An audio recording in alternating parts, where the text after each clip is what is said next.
Welcome to Where Parents Talk. My name is Lianne Castelino. Our guest today is the founder and CEO of the largest homeopathy school in the UK. Marcus Fernandez is the principal of the Centre for Homeopathic Education in London, England. He's taught in the field for more than 30 years. Marcus is also a best-selling author and a father of two, and he joins us today from London.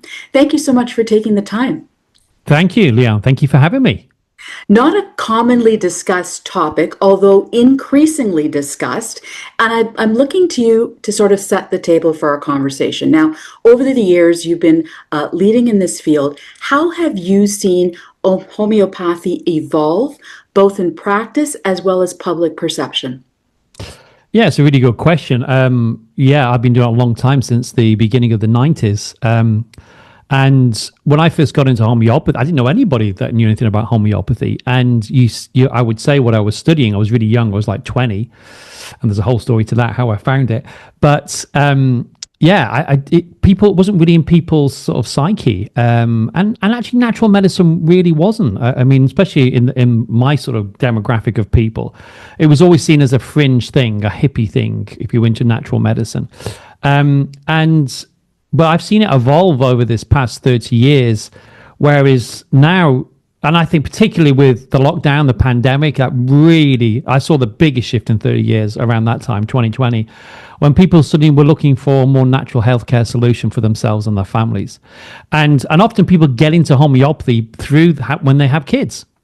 Because, when you don't have kids, when you're, single and no children, or, you may be in a relationship and no kids, life's a lot different. People always say this, don't they? They always say there's life after kids and life before kids. And you sort of you have a sort of idea what that means until it happens and you have kids. Mm-hmm. And then you definitely know what it means. And for a lot of people, when they have a child, or a baby particularly, they got this baby and it's like, they just want to put natural things into that child. They don't want to give it drugs or anything that could harm it in any way, because you see a baby and it's perfect, isn't it? It's perfect. So, and I ran a mother and baby clinic for many years before I had kids, and it was always that. And people would get into these more natural healthcare solutions because they wanted to go more natural. They wanted to really not harm their children or harm their babies. So you talked about COVID as being a driving factor. You talked about parents wanting to protect their kids, certainly another driving factor. Anything else that is driving more families to explore natural remedies and more integrated approaches from your experience? Yeah, I think people are really turning away, without getting too political, from the whole big pharma and the whole just symptom chasing all the time. And there's been a lot of, as we know, there's been a lot of sort of over the years exposure of the pharmaceutical industry and different things. And I think there's a distrust that has happened. So I think people are really going just beyond suppressing symptoms.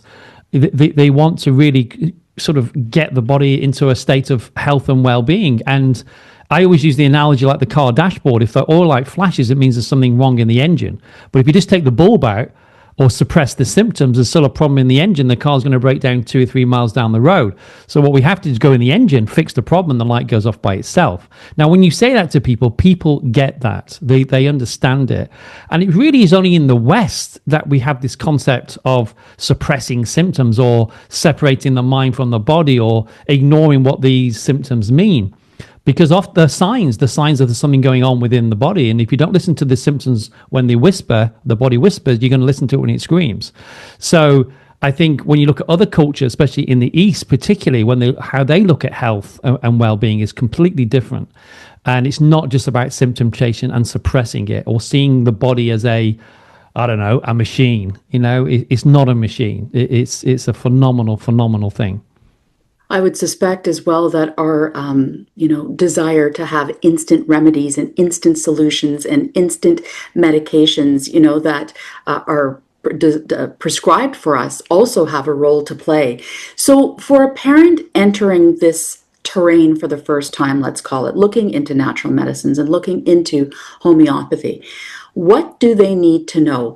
And if you could differentiate what they need to know from what it is and what homeopathy is not. Okay, big question. So, so I think sort of take the first part of the question. It's looking at. Well, let's just start with what is homeopathy? You know, homeopathy is a whole system of medicine. So it looks at you mentally, emotionally, as well as physically. But it's also very, very individual. So, for example, how it works is on the law, what's called the law of similars, or like cures like. So, a good example: you chop an onion up, your eyes water, your nose runs. Well, we use onion in a very diluted form for people with hay fever or colds, where the eyes are running and the nose is streaming. Sorry, eye streaming, nose running. So, whatever can cause something in a large amount, in a small amount, it can cure it. So it's again, coffee is a good example. You can drink coffee and you become very anxious, very sort of whole nervous system gets wound up, and your thoughts are running through your mind. Well, we use coffee in its homeopathic form called kefir for people that have those symptoms, like they can't sleep or they have a lot on their mind, insomnia. So you give them kefir back, which is the diluted form, homeopathic form of coffee, and it balances those symptoms. So what the remedies are doing is stimulating the body to heal itself. It's like a key to a lock. So it's like a key to an engine. I know a lot of cars are electric now, but when you put the key in the ignition and it starts the engine, this is how the remedies work. Then they are stimulating the body to start healing itself. Now, so that's a different model than the allopathic model, where you take a drug and it suppresses the symptoms. Now, you talk about things being quick. Yes, often people will want this quick relief. I've got a headache, or I've got a cough, I've got a cold, all this. And there's different off-the-shelf things you can take, which now a lot of them have been proven. Actually, a lot of it is they don't actually as effective as they're being made out to be. But again, we run to that, or we will often run to the hands of the allopaths because we are fearful. And fear is this lack of knowledge. Now, if you go back, say, I don't know, 50, 60, 70 years, I don't know what it's like in Canada, but I know in the UK, you know, my grandmother knew what to do. If you had a cough, you had a cold, you didn't run straight to the doctors. You went to the doctors if you couldn't sort it out. But there was a lot of stuff we did at home, from the kitchen cupboard, be it something as simple as lemon and honey for a cough, or whatever it was, you know, something very simple. I remember getting a bee sting and when I was younger, and my grandmother got some bicarbonate of soda, mix it with a bit of water, put it onto the bee sting, and guess what? It stopped hurting. Why? Because it neutralized the sting. So I think a lot of the time it's this lack of knowledge that people have had, which makes them fearful. And also the fearful being lack of knowledge of how the body works. So again, going back to the grandmother's wisdom, we knew what to do. There was things that we knew what to do. And I think a lot of that has been forgotten. Now what we have is an overwhelming amount of information. So, you know, we go to Dr. Google for this and whatever. So we're sort of in the opposite place. So, however, I think the health starts at home. They talk about charity begins at home. Health starts at home. And I think there's things that we can do. Now, listen, I'm not anti-medicine, right? I'm not anti-medicine at all. To me, it's like a scale. If I'm in a car accident, the first place I want to be is a hospital. Okay, I'll be taking maybe arnica if I'm going on the way. So, and it's you know, you've got to be sensible about these things. But there's lots you can deal at home before you need to go to the doctors or use the medical services. For coughs, colds, bumps, the bruises, all the things, you know, warts, sore throats, hay fever, whatever they may be. There's plenty of natural remedies that you can take in order to get your body to stimulate it to heal itself. Now, when you do that, when you take the remedy, what it does, it stimulates the body to heal itself. And every time you do that, it gets stronger and stronger, like going to the gym. The more you use the remedies, the more the body works, the stronger it becomes. So that's what the sort of long-term effects that is that you build resilience. And if you can do it with your children, if you can do it with your kids from a very early age, then you're building that resilience and that health and well-being for the future. I don't know whether I answered your question, Lianne. I went off on a bit of a... No, it's a terrific answer. And I think it's a really important reminder that you shared with respect to health starting at home. Yes. So, and, you know, I know from personal experience as well, old wives' tales are things I still rely on, right? Is what they call them. Yeah. But they worked for a reason. So I'm really glad to hear you reference that. When we talk about some of the sort of basic things that parents need to know about natural remedies, what would you say they need to have in their toolkit? Well, that's a really good question. Again, there's so many. I mean, in my book, I've got like my top favorite 10. But, I'll give you top three of those. Number one is arnica. You have to know about arnica. Arnica montana. Arnica, you can get it as a cream. You can get it as a remedy, like in pill form. But arnica is for bumps and bruises. It's the universal remedy for bumps and bruises. You bang, you injure yourself, or even at the gym, you pull, you're doing some weights and you put whatever it is, or little Johnny falls over in the playground or outside, give him some arnica. It's the number one remedy for trauma, for bumps and bruises. Everybody should carry that in the bags, in the car, everywhere. And I'm thinking here particularly for kids. Second one would be, I'd say, belladonna. Now, belladonna is great for fevers. Kids who get fevers, it can be babies, children who get fevers, very dry, hot, red hot. We've all been in that situation. It's always like 2:00 in the morning. And a belladonna is great for that. And there's another remedy like aconite, which is good for the first stages of a cold, especially cold from a dry, cold wind.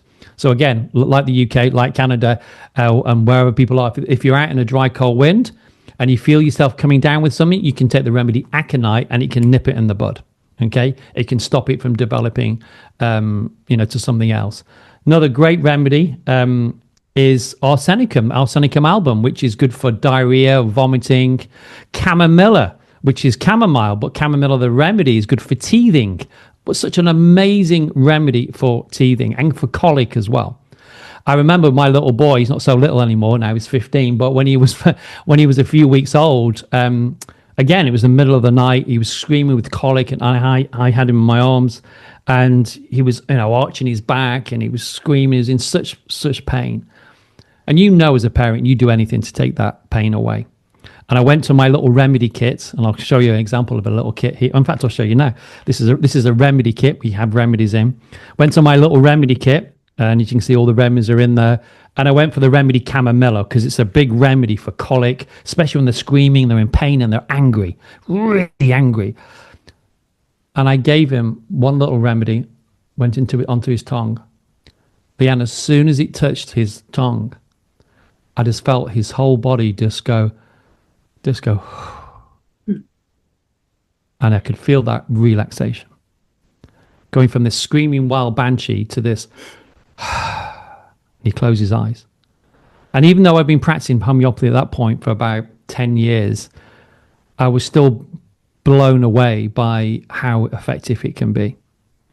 So I think I'm telling you is not from just theory. This is practical experience of not only being a practitioner, but also using it on my own children. And I can give you many, many examples of that. So that's just another good remedy to have. I could go on and on and on about different remedies you can take. But yeah, I mean, for parents particularly, especially if they've got very young kids, babies, not getting enough sleep, you know what it's like, sleep deprivation, is the remedy cocculus. Cocculus, it's made from the Indian cockle. It's called cocculus, and again, it's for sleep deprivation. I also use it for people that air crew who are flying around the world, different time zones. But for parents that are feeling absolutely exhausted, that they're exhausted from being up at night, different hours, cocculus is such a great remedy. So I could tell you so many remedies to take. It's all in the book. Well, and let's talk about the book because it's called Homeopathy at Home. Yeah. And you talk about making natural medicine more usable. Yes. So could you share sort of one small daily ritual or habit that parents can, adopt that can quietly sort of transform their family's well-being over time? It's education. Education. The reason I wrote that book, when I got approached by Hay House, now Penguin Random House, to write it, they really wanted to get behind homeopathy. They really wanted to get behind it. And for me, like I said before, about charity begins at home, health begins at home. And it starts off, and normally, it is normally the mother that I've found over many, many years. And it's same with my family, my wife, she's the custodian of the kids and the health and the remedies. You've got to start learning about these remedies. Okay, there's no other better way. And the more that you learn it, the more you embody it. And when you embody it, you know what to do in a situation. But this is why I wrote the book. I didn't write the book, and I say this in the book, don't just have it on a shelf. This is it. I want it to be in the kitchen. I want it to be dog-eared. I want it to be have tea stains on it. I want people to be using it, writing in it, because the more you get to use this book. So, for example, like here, let's just open a page, coughs. Let's go to colics, because colics are a good one for parents as well, especially young babies. And I've just got here the top 5 remedies for colic. So I start off by saying what is colic and those symptoms, and the top 5 remedies that are useful for colic. Now, when you're looking at remedies, there's different remedies because the people have different symptoms, or kids can have different symptoms. So I was saying about my son, Camomilla. So with Camomilla, they want to be carried, but not only do they want to be, you put them down, they scream the place if you count them, but rocking them quite backwards and forwards quite a lot. That's the thing that soothes them. Okay, so and often they'll again draw their legs up, which is again a common symptom, isn't it, in colic? But they may have diarrhea, and the diarrhea may look like chopped spinach and egg. So there's these specific characteristic symptoms where another child may be, maybe doing the opposite. It might have the opposite symptoms, might not be pulling the legs up, might want to be arching its back. So in homeopathy, what we're looking for is these characteristic symptoms. So there's just not one remedy for colic. There could be 5 different remedies for colic according to your individual symptoms. And then after those 5 remedies, and you'll find which one suits you. It's like a game of Snap. You go, oh, that's it. Yeah, it's got that, and that. That's what the remedy I need to give. And then when you see it in action, when you see it working, you don't forget it. And you'll find with children and adults, they'll often will do the same remedy. So if they have colic again, they may do the same remedy again, because it's a pattern that they do, that particular child. But also in the book, I've put other home remedies. So for example, here, I've seen this in mothers when they're breastfeeding, and the child's got terrible colic, and I'll be giving them the remedy Camomilla, and it really helps, but it keeps coming back. And you give it again, and it's fine, and it keeps coming back. And I often ask the mother, what are you eating? Go about what they're eating and drinking. As we know, this can affect the child especially when you're breastfeeding. And often they've stopped drinking tea or coffee, but they're drinking herbal tea. And often they're drinking chamomile tea.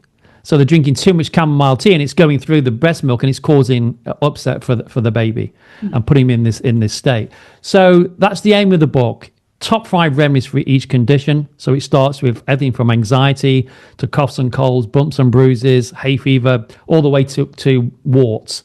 And it's got the top 5 remedies, and then it's got home remedies, that you can also use as well within your kitchen cupboard.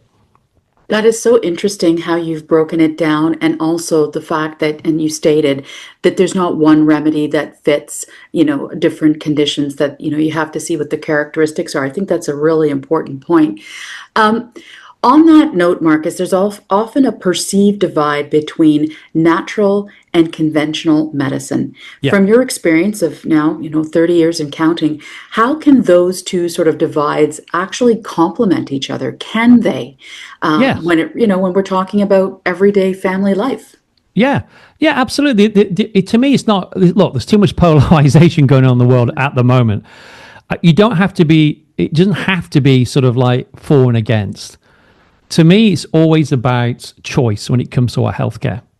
So sometimes, you'll see many people will go to the doctors for the diagnosis, but come for the homeopath for the treatment because they don't want to take the medication. And I always say it's about having an informed choice. You should always have choice what you put in the body and what you put in the body of your children. It's absolutely, that's my personal feeling, and actually professional thing as well. That, you've got to, with every drug, there's a side effect. And people really got to remember that. They're called drugs for a reason. Drugs are drugs, whether they're allopathic drugs, recreational drugs, they are drugs. They have an effect on the body, and they have a dominating effect on the body. So they dominate, they suppress those symptoms. Now, in some circumstances, you may need to use that, but it's about having a choice. So as a parent, we need to know that we've got a choice, that I could try this, and I'll try it for a while, and if it's not working, then I'm going to go seek some other advice. But as a parent, and I say this to all parents, and I really, truly believe this, you know your child better than anybody. Better than anybody. When you listen to your intuition, when your child is sick and when your child is really sick. So I've had a situation where my Jimmy had an appendicitis. It didn't start off that painful. It starts off like any other, condition, like an appendicitis. Starts with a bit of pain. We gave him some remedies, different things, but the pain started to get worse. And we gave him some other remedies, and then I said to my wife, "I think this is an appendicitis." So we went to we call it A&E, you call it ER, and guess what? It was an appendicitis, and it needed to be operated on. So this is why I say it's a scale. But there's many things you can do before that, but with your intuition. And I didn't necessarily know that just because I'm a homeopath and a practitioner. When your child is ill. Does that make sense? I think a lot of the time we've lost that. We've lost that connection. We doubt ourselves. Yes, you should always get an opinion, but we've lost that. And I think as well, back to families, not living in these nuclear families where your grandmother was there, all these different people were there who'd been through all these things, had children, and they would also would help you with that and that decision making. So I think there doesn't need to be a divide. There's plenty of doctors who are also homeopaths. I know them, and I know them personally, and I also teach for me as well. It doesn't have to be opposite. I think it's about choice around your healthcare. It's like antibiotics. Alexander Fleming said, if you use antibiotics willy-nilly, in other words, all the time for every little thing, you're going to lower the whole health of the nation. And this is why you're getting all this, this sort of antibiotic resistance because of the overuse of antibiotics. Now, I just don't blame the doctors for that. I also blame the patients who are demanding it. But often you don't need antibiotics for a cough or cold if it's not bacterial, if it's viral. So that's my thing. Again, it goes back to the choice around healthcare and informed choice. One of the things that you talk about is winter resilience. For a busy parent, what does that actually look like in everyday practice, winter resilience? Well, it's not avoiding getting sick. Look, we all get sick. And again, the Chinese medicine would say having a cough or a cold was a good thing. It's about the body getting rid of, discharging. And you'll find often, this is where often I will talk about rhythm as well, is looking at the rhythm of the seasons or the cycles. So, if you look at the equinoxes, without getting too esoteric, but the equinoxes, which are ancient rhythms, the 21st of September, you'll find people get sick around that time. I don't know what it's like where everybody is listening from, but in the UK, the kids go back to school. Now, it's not just about the kids coming back together again. It's also the cycle, and it's the equinoxes. So often people will get sick around these equinoxes because it represents the changes of the seasons.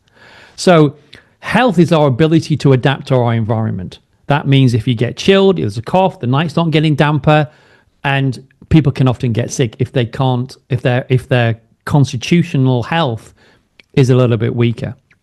But often it's an opportunity to get rid of things, ready for the winter. So you'll see it on the 21st of September, around that time, not on the exact date, obviously. The 21st of December, the 21st of March, and the 21st of June. You'll see these cycles.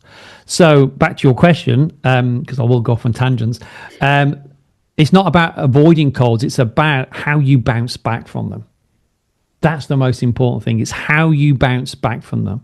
So that's why by using these more natural remedies, that like now, this time of the year, it's winter here now in the UK, well, autumn into winter, we get on the elderberry syrup, full of packed in vitamin C, great for the health, great for the lungs. So it's just having these things that we can do at home, which will give us that resilience. But also it's things like, sleep. I mean, sleep is the biggest thing. Mm-hmm. Just sleep, eating real food. I had this so many times with people asking me, patients particularly, oh, what should I eat? I said, well, start off by eating real food. Well, what does that mean? Again, if your grandmother could recognize it, it's a real food. Oh, okay. Just these simple things. But sleep, I think of all the things, is the biggest one. Here, the nights are closing in. So as a family, instead of everybody on the phones, and that's on a whole nother subject, on the phones or on the iPad, switch the TV off, just play some games, sort of like be with each other. And I think, especially with our kids, we need to be with our kids. We need to be, and that means being present. It is such an important point because it also will allow you to be more in tune with your child, going back to your earlier point about being able to recognize what's happening to them, even if they're not able to articulate it, depending on what their age is or they're not sure what it is. Building on what you Yeah, were actually, talking. on that, can I just Yeah, follow up of on that point? course. Yeah, so yeah, and that's where observation skills come in, isn't it? Well, like I said, if a child is not verbal yet, for what because of the age, then we're looking at observations, aren't we? We're looking how the child is, how they're holding themselves. But when we're busy on this thing, which I've got switched off all the time, or I remember actually when my son was about 2. I was on my laptop. I was working for home. This is way before lockdown. I was working on my laptop, and he kept coming up and trying to close the lid. And I thought he was just sort of being a bit naughty and whatever. And I just sort of had this insight. What he was doing was he was saying, "Dad, put it away. Be with me. Be with me. Be in the present with me." And actually, I think that's what children do more than anything. And my personal, I think, such a great gift as a parent is that our children teach us to be in the present. Because kids, and we've all been there up to a certain age, in the present, not dwelling on the past, not worried about the future, just being in that present moment. And I think for all aspects of health and connection to our families and our children, we need to be more present. We need to be more present. It's a gift. It is a gift. And, the example of the laptop and the child shutting it down, I'm sure lots of parents listening to and watching this interview are going to be able to relate to that because it seems like we've all had that experience at some point in our parenting journey. Continuing on the winter resilience piece, Yeah. Marcus, for a minute, what would you suggest a family could do in terms of small shifts in the short term that would help them boost their well-being during Yeah. the winter season, and which one should they prioritize? Well, it's a really good, again, good thing. I mean, I think the top 3 are, get outside. You've got, get outside as a family. Put your wellies on. Even if it's cold, put the coat on. Get out into the fresh air. Again, it's being with each other, but also about light. It's like light is so important, especially in the morning. It sets a whole circadian rhythm. And you're hearing a lot about this now. It's very sort of, it's really being talked a lot about, especially on social media. But that light first thing in the morning is so important and so crucial because it sets the circadian rhythm of how you're going to sleep that evening. So I think get outside, get the natural sunlight, be out in nature, obviously, is a great thing. Plus, the kids love it. Kids love it, no matter what age, they love it. They love being outside with you, being outside with you. The other thing is, I would say, eat rhythmically. I think there's so much snacking goes on. We just need to eat more in more of a rhythm. I've got my own thing why I intermittently fast. It suits me. Obviously, you can't do that often with kids. But be in a rhythm, sit and eat together. That's the other thing as well. Sit and eat together, wholesome food, warm. Again, a lot of this is common sense, Lianne, but we forget it, it's common sense, but often not common practice. Yeah. We need to really sort of embody what does food mean? Again, what are we teaching our children? You look at places like France. I mean, God, they have this whole thing, don't they? About we don't have it in the UK, but this whole thing about taste and food and the texture and it's an art, isn't it? It's an art, and not just rushing eating in front of the TV or there's something there to again, which is I think very, very wholesome. And again, I'd say slower evenings, as the evenings are drawing in, which again they like this dark here now at 5:45. Just slow everything down, slow everything down. Read, play games, but slow down. And that when we eat at least 2 hours before you're going to go to bed, but no screen time. We've got to really, really deal with this. It's such an epidemic, and we're kids model what we do, and we, again, just slow those evenings down, even with a warm bath. And a lot of people do that with their kids when they're very little. But it's just really slowing things down into sleep. So again, it's common sense, but not always common practice.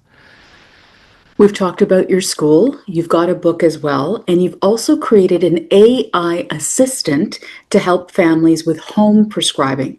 Can you tell us and take us through what sparked that idea, and how do you Sure. see that technology amplifying, but not necessarily replacing, No. humans in healthcare?